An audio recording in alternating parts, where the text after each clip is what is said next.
Prospect love can cloud judgment, but championships demand clarity. Emmet Sheehan is talented, valuable, and important, but today we're explaining why that doesn't automatically put him off limits in trade talks.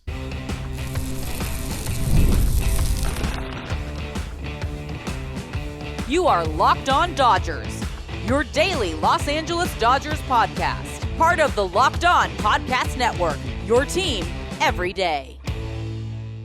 What's up, everybody? I'm Harry Ruiz. That's Travis Rogers, and it's time for Locked On Dodgers, part of the Locked On Podcast Network, now the #1 sports podcast network.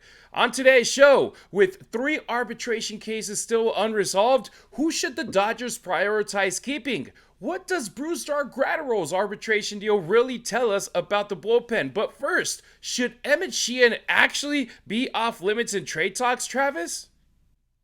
I can't wait to talk about it all. I love that we're getting closer to the start of the regular season, Harry. We're going to get to see some baseball before too long. We're going to get into all of it on today's episode of Locked On Dodgers, brought to you by FanDuel. The wild card round is here, and FanDuel is officially in playoff mode. So visit FanDuel, an official sportsbook partner of the NFL, and grab your Profit Boost pack every NFL playoff game day. Travis is your go-to every weekday afternoon from 3 to 6 on the Travis and DeMarco Show on 710 ESPN LA. And if you're outside Southern California or away from the radio, the ESPN LA app has you covered. As for me, when I'm not calling USC football or Las Vegas Raiders games en Espanol, this is where I'm at, right here with you, diving into Dodgers baseball and breaking it all down every weekday. If this is your first time listening, welcome aboard. You're home now. And if you're an everydayer, you already know what's down. What's up? You're what keeps this thing going. Watching on YouTube, smash that like button, jump into the comments, and make sure you're subscribed. Listening on Apple Podcasts, Spotify, or wherever you get your shows, a quick 5-star review goes a long way in helping more Dodger fans find this show. And don't forget, you can always be a part of the show on the Locked On Dodgers listener line, 279-3-LOCKED or 279-356-2533. Is he off limits? The Emmet Sheehan debate. This conversation started Tuesday when we discussed the idea of the Dodgers potentially exploring a Freddie Peralta trade and whether young pitchers like River Ryan, Justin Robleski, or Emmet Sheehan could be a part of that conversation. And we heard from Jersey Shore Score on X, who came in strong, and honestly, I appreciate that. Paraphrasing what he said, the argument was simple. How could you even think about trading Sheehan when only 3 pitchers in 2025 met elite thresholds in workload efficiency, dominance, and run prevention? Tarik, Skubal, Paul Skenes, and Emmet Sheehan. The first 2, the Cy Young Award winners, the third, a Dodgers prospect. First of all, thank you for the message. That's exactly the kind of pushback that makes this show better. But here's where I want to slow this down. Yes, those numbers are real. Yes, Sheehan was outstanding when he returned, but context also matters, and it matters a lot. Sheehan came back in mid-June, 13 months removed from Tommy John surgery. That alone deserves credit, but comparing a sample size to Skubal and Skenes isn't apples to apples, Travis. No, it's not. And look, Sheehan's a really good pitcher. He's a very good pitcher. He may turn into an all-star caliber pitcher. I would not be surprised if that were his, destiny in Major League Baseball. But Skenes and Skubal are on other levels. Freddie Peralta is a guy that has been around enough to where I think you kind of have a pretty good idea of where he is in the major leagues. That doesn't mean that Emmet Sheehan can't get there. That doesn't mean that he can ultimately be a guy like Peralta. Skenes and Skubal they're on a different tier altogether. But this is, I think, one of the things that the Dodgers have that most teams don't. They can afford to take, I don't want to say risks like this, but opportunities like this to go and get a guy. I've said this, we talk about this on my radio show all the time. And it comes up in the NBA, I think, more than it does in most other sports, a little bit in the NFL. But in baseball, you can't trade draft picks. But in the other sports, you can. And the question is always, I'll give you a bunch of picks. You give me your guy.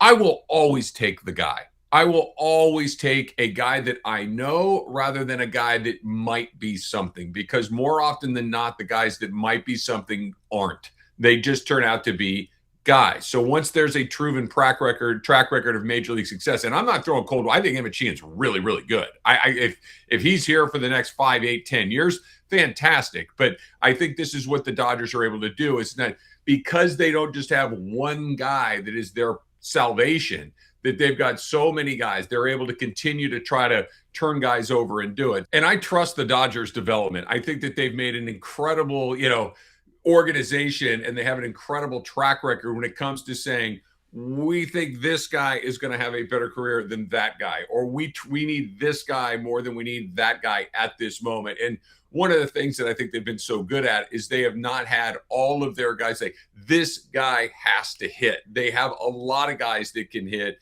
They have a pipeline full of guys that are coming up. We've gone over whether it's a Gavin Stone, a River Ryan, or Robleski, a Sheehan. They have all the Hunt, like all of these different guys have come through. So they can afford to potentially let a guy go as opposed to bringing a guy in. And look, you're going to miss occasionally. Occasionally there's a guy like Yordan Alvarez who is on another team. You're like, wait, we had that guy and he's playing for somebody else and he's doing really well. But more often than not, the Dodgers make really good decisions in these categories. So I really do trust them. If they say, no, we think Sheehan is on the level of a Skenes or a Skubal, then great. I believe them. If they say Peralta has a brighter present and maybe future than Sheehan, great. I believe them. This is one of the great things about being a Dodger fan right now is that you have faith in the organization. You have faith in the leadership that I don't think, again, I get it. I say this a lot, but if you're an Angel fan and they do something, I have no faith that it's going to turn out right. I have no faith that it's going to work out. But if it's a Dodger decision, more often than not, it really does turn out to be a pretty good idea. So if this is something they're considering, I support it. Yeah, and the Dodgers, they're a team that can afford to make one of those trades because you lose one of these guys, you got 2, 3 waiting behind them. If you lose a guy from a trade, you got a couple of prospects behind him that are also top notch. There's other teams that it's like, hey man, this pitching prospect, he can be our guy for 4 or 5 years while he's still arbitration eligible, and we keep him on board, and hopefully he ends up being our ace, our number 2 pitcher, or our number 3 pitcher, and we better do something in these next couple of years while we still have him under team control. But look, from our follower on Twitter, I gotta say this. By the time that Sheehan debuted, those guys, Skubal and Skenes, they're already past 90 innings, which when it comes to Sheehan, he didn't get to 75, and they were actually close to 200, the Cy Young Award winners. So sustaining dominance over that kind of workload is what puts you in a different stratosphere, where he was bringing up strikeout minus walk percentage, 70-plus inning, strikeout minus walk percentage above 23%, batting average against under 200, fielding independent pitching under 3, all with 70-plus innings pitched. I was like, okay, tell me 75-plus innings pitched, and Emmet isn't in that same category anymore, and these guys were close to 200. And here's the key question. Does high potential automatically equal untouchable? For me, the answer is no. Would I trade Emmet Sheehan just to trade him? No. Absolutely not. Would I trade him for the right player at the right time with the right window to win? Yes, I would. And right now, Travis, the Dodgers, they have been in the most dominant era of the franchise's history, winning in 2020, 24, 25, and having the potential to win in 26. If you get the guy that can change everything in that rotation or put it in even a different level, you get him. Either Peralta, either Skenes, and if Sheehan has to go in that package, I'm sorry, he'll go. Absolutely. And one of the things, and look, having been around a lot of these guys for a very long time, I have a great deal of respect for scouts. But I think one of the things that the Dodgers are better at when it comes to scouting than anything else is they're able to find guys like and I want to be very careful how I say this because I don't want to insult Emmet Sheehan at all. He's a very special talent and a really good player and a key reason why they are back-to-back World Series champions. We'll raise our hands and say we're both fans of his. Absolutely. But they'll find another one. This is what they're really, really good at. Like, look at what they have been able to do. Now, are you going to stumble into a Clayton Kershaw every year? Of course you're not. But you're going to be able to find guys that are really good guys that other teams are going to want. And when you have a guy that is a proven major league commodity over a long period of time, that's the part that is really hard to project. So if you can get guys that you know can perform at this level over a pretended or an extended period of time versus a guy that's really good, maybe those are different commodities, and the Dodgers are able to find one. And if you can go buy or trade for the other, I think it's a great opportunity. Travis, there was a time that we were like, hopefully Walker Buehler is our next Clayton Kershaw. Mm-hmm. Hopefully Dustin May is our next Walker Buehler. And neither of those guys is on the team anymore. But it's like, hey, sometimes they pan out to be Hall of Famers like Kershaw. Sometimes they pan out to be a good pitcher that you give one extension and just keep him at that. And sometimes it's like, hey, his arbitration time is done. We're done with him as well. So it just depends on different guys. And look, Dodgers history tells us this lesson over and over again. There was a time when Jeter Downs was viewed as a can't-miss prospect. There was a time when trading Keibert Ruiz felt like something that could haunt the franchise. Downs helped land Mookie Betts. Ruiz was part of the deal that brought Trey Turner and Max Scherzer to Los Angeles. Look at where Downs is today. Ruiz's WAR has been under 1 in each of the last 2 seasons. Prospects matter. Cost control matters. For a lot of teams, the Dodgers, I feel they're one of the few teams that cost control isn't there where it's like, oh man, we got to stay there. What matters most are windows. Emmet Sheehan is valuable. That's why teams would ask about him. And that's why, in my opinion, he's not untouchable, because he could help this franchise go from really good to even better if somebody gives us something for him. I think there are 2 guys on the Dodger rosters who you just hang up the phone and say, yeah, right. It's Yamamoto and Ohtani. Everyone else on that team, it's like, yeah, what were you thinking? Glasnow has been talked about. All of them, with the exception of Ohtani and Yamamoto. I'm not saying that you do it, but you listen and you listen to see what's out there. And that's why I think that they are who they are. That's why this organization is what it is that they don't close their minds and doors to opportunities. And you know, if there was a string of terrible deals that they had done, if Jeter Downs and all the players that you mentioned, Keibert Ruiz and all of these guys that had been out there that had turned into, Yordan Alvarez, and then you're like, hey, pump the brakes here. You know, you're watching one guy. That's not how this works. About 1 out of every 10 or 20 of these guys actually turns out to be as good as your most optimistic projections are. Major league production is major league production. There is no speculation on it. And Sheehan has performed at the major league level. I want to keep saying that. It's not like he is an unknown commodity, but the commodity has been in a relatively short window, whereas a guy like Peralta has done it over a longer period of time. 2 seasons, 2023, 2025. That's it. Yeah. But look, important, absolutely. Like I said, we're both fans of Emmet Sheehan. Untouchable? No. Shout out to Jersey Shore Score on Twitter, who I saw that tweet and I was like, you know what? It could be a good topic of conversation. I didn't reply to the tweet. I was like, hey, if he watches the show, he'll be able to see what we have to say in more than 240 characters. So thank you so much for tuning in. And we hope to get even more topics of conversation through you guys who make this show keep on going, who fuel us every single day. All right, next on Locked On Dodgers, Brewstar Graterol avoids arbitration, but that deal raises real questions about availability versus reliability.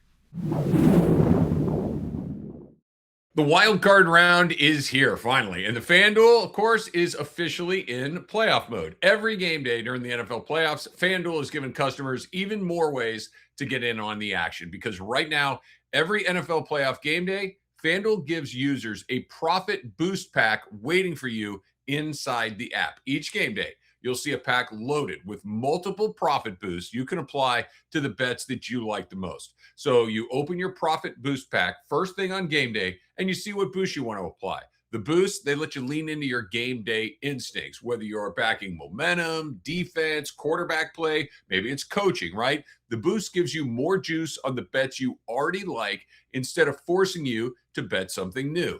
Every play feels bigger, and the boosts make your bets feel that way too. You make your picks, then apply your profit boost to go after even bigger payouts while the playoffs get rolling. And they are here, and it is awesome. So visit FanDuel, an official sportsbook partner of the NFL, and grab your profit boost pack every NFL playoff game day. Thank you for making Locked On Dodgers your first listen of the day, and thank you for making Locked On the #1 sports podcast network. You already live your team every day. Now take it up a level and go ad-free. Join the Everydayer Club today and get Locked On Dodgers with no interruptions, members-only Discord access, and more. All for just $5 a month or $50 a year. Go to LockedOnDodgers.supercast.com or check the link in the show notes to learn more. Brewstar Graterol. Same money? Big questions. The Dodgers avoided arbitration with Brewstar Graterol agreeing to a one-year deal worth $2.8 million, the same salary he earned last season. On the surface, that feels simple.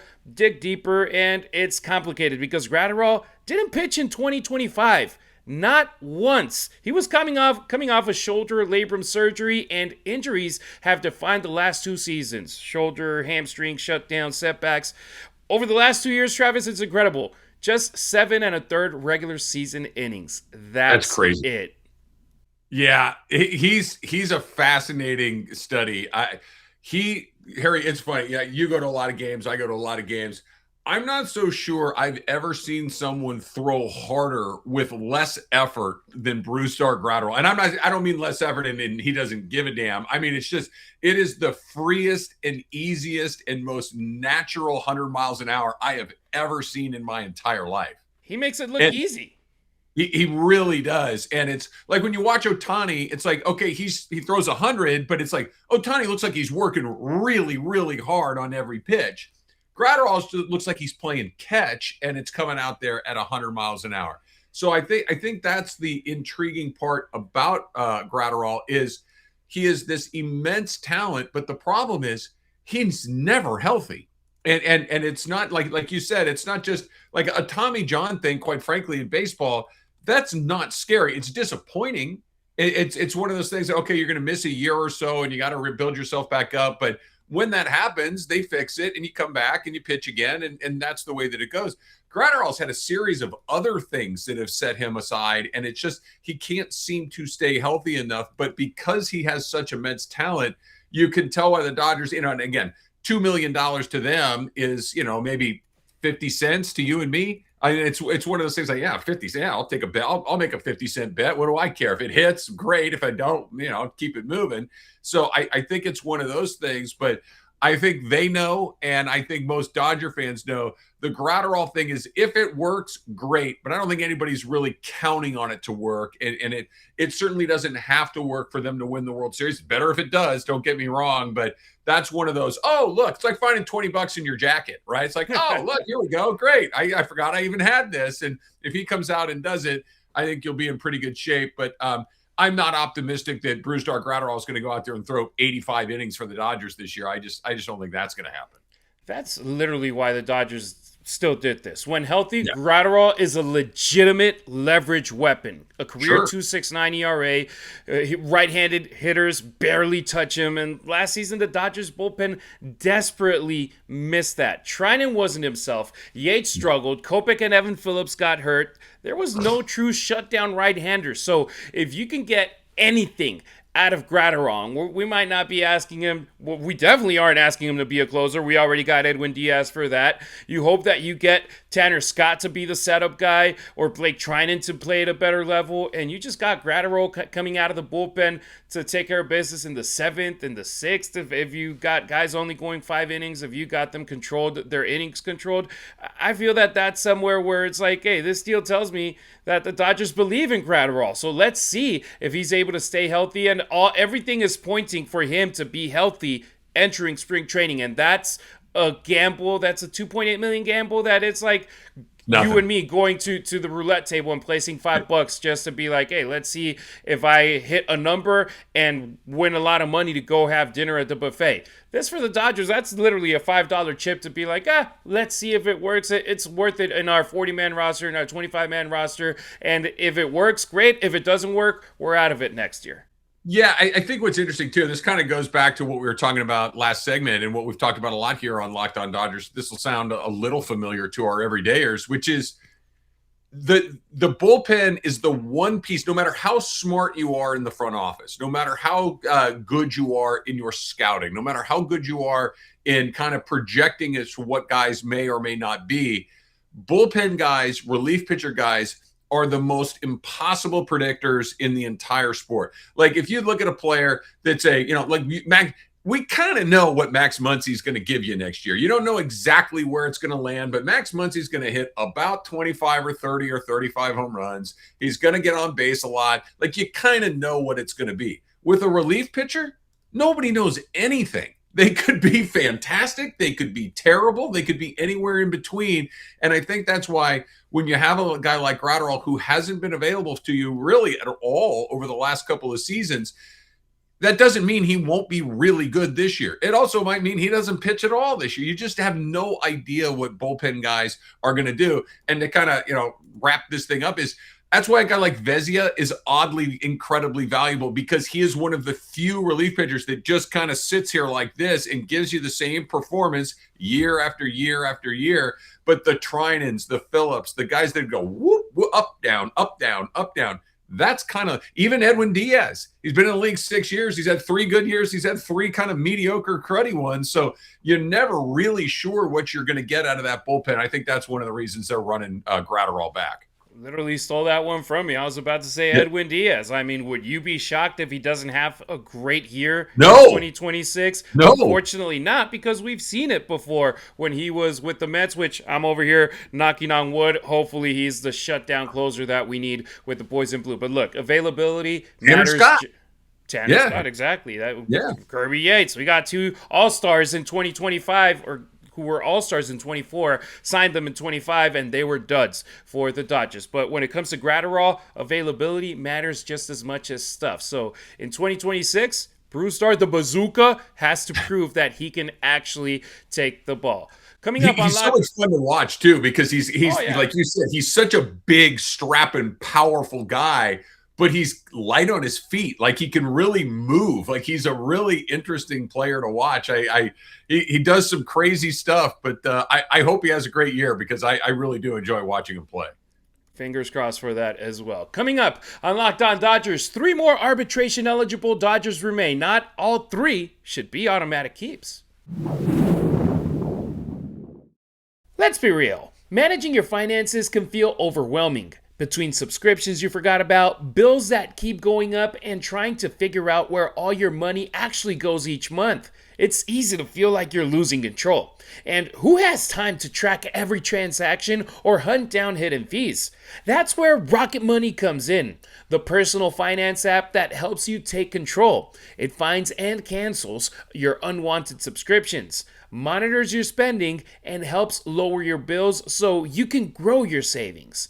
You can set budgets and goals, get personalized insights, and receive real-time alerts for large transactions, upcoming bills, and low balances. It even consolidates your checking, savings, loans, and investments into a single dashboard so you get a clear view of your financial picture.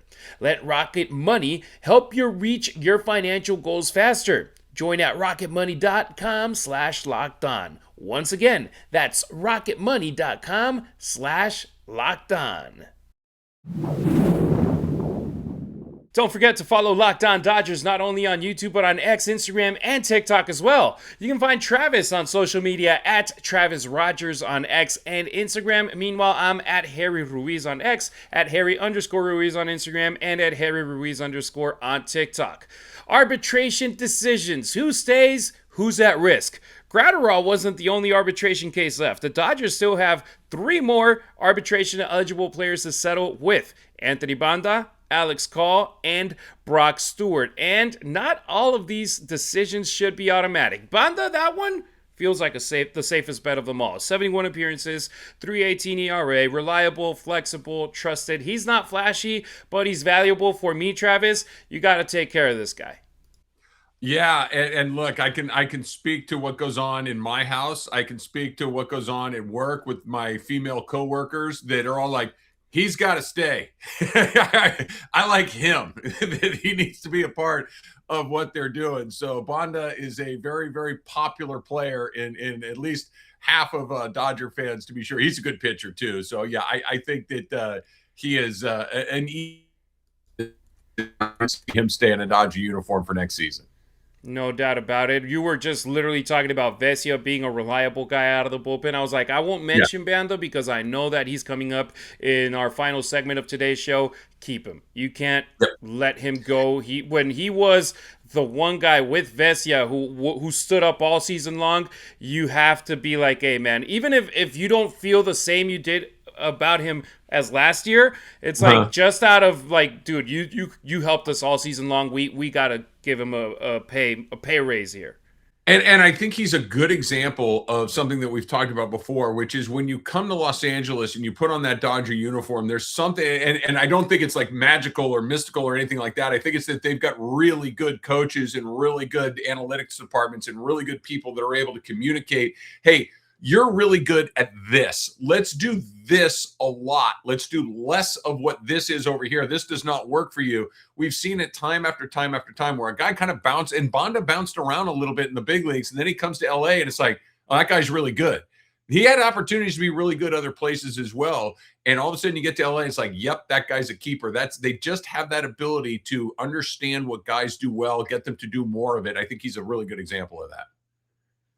I wouldn't be surprised if he does stay with the Dodgers if he ends up being an all-star in 2026. No, I wouldn't either. I can't say the same about these other two guys with all due respect. Alex Call, he's interesting, solid depth, professional at-bats, but nothing that screams irreplaceable for me. He's useful, but also very replaceable. Do you think Call stays, Travis? I love how you said it. I really don't have much to add to it beyond he is a useful guy. I'm glad he was here. He did some stuff for the Dodgers that was really good, but I feel like you can find a player like him again. I don't think it's one of the, like, for instance, Kike Hernandez and these other guys that kind of fill roles. Miguel Rojas is good. Those you can't. It's not really easy to find, like a guy that does things like that. But a player like Alex Call, I feel like, with all due respect, there are more Alex Calls out there. I think you can probably make an easy decision on whether or not you need to keep him. I agree with you.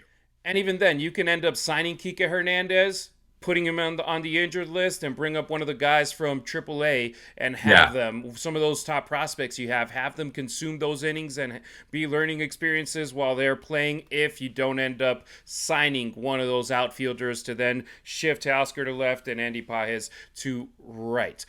Brock Stewart, that one right there is a call where it's like, okay, what do you do? Because when healthy, he was outstanding, but mostly in his previous team with the Twins last year. 2.63 ERA across 43 appearances. The Dodgers traded for him, and then shoulder surgery cut his season short. The Dodgers were hoping that he would be a part of the solution for the bullpen, and he barely pitched for the Boys in Blue after being traded from Minnesota. So this right here comes down to medical confidence. If the Dodgers believe he'll be ready for 2026, he's worth keeping. If not, that's when the tough decisions happen.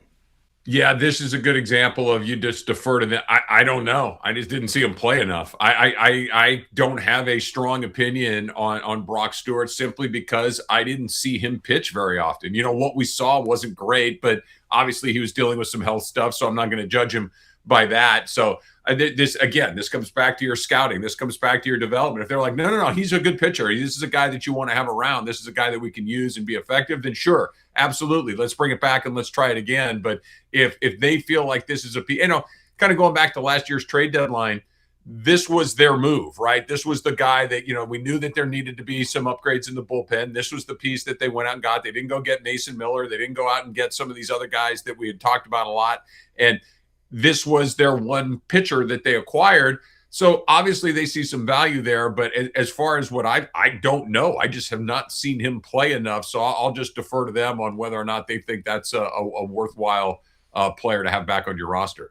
Yeah, and maybe the players, obviously they try to get as much money as possible. They got agents. Sure. That's what the agents try to do. But there's times that it's also like, okay, I'd rather stay with the Dodgers, even though it's not a number that it's like a high number. And if you're arbitration eligible, especially guys like Call, like Stewart, with sample sizes that are small, I feel that they might want to stay with the boys in blue, have that opportunity to be in a championship team, and then end up getting a bigger deal sometime else. But it's also up to the team. All right, that'll do it for today's pod. Thank you for making Locked On Dodgers your first listen of the day, and thank you for making Locked On the #1 sports podcast network.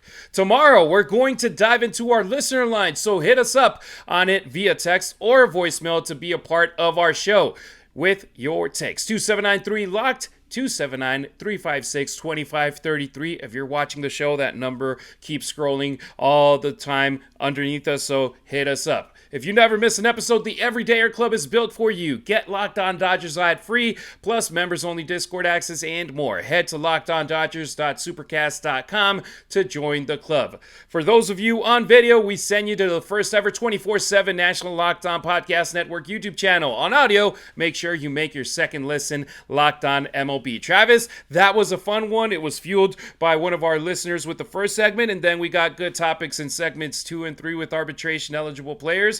I know we're going to have fun tomorrow with the listener line. Yeah, always like listening or hearing from all the listeners out there. And look, you know what this means more than anything else, Harry? We are one day closer to spring training. We are getting closer every single day to pitchers and catchers, and then there's games, and then the next thing you know it, we're into the season. Cannot wait. And the World Baseball Classic is almost here as well. Absolutely. You're right. That's this year. Yeah. That's really close. That's going to be, this should be named like the Dodger Baseball Classic, with all the boys in blue that are going to be out there representing us with different countries. Can't wait. I can't wait. Just give me baseball, please. Right. Especially me. Right now, Raiders football and SC football's done. Sorry, buddy. I know that there's. Look, I got Indiana, Oregon on Friday, which is going to be huge for me. Oh, with nice. Dante Moore and Fernando Mendoza. I'll be watching that one. And then there's playoff football, but it ain't the same if your team ain't in it. And baseball, that's the one that just keeps me going, keeps me fueled for more than half the year. So I need Dodger baseball back. Absolutely. We appreciate you riding with us. Until next time, keep it real. Keep it Dodger Blue.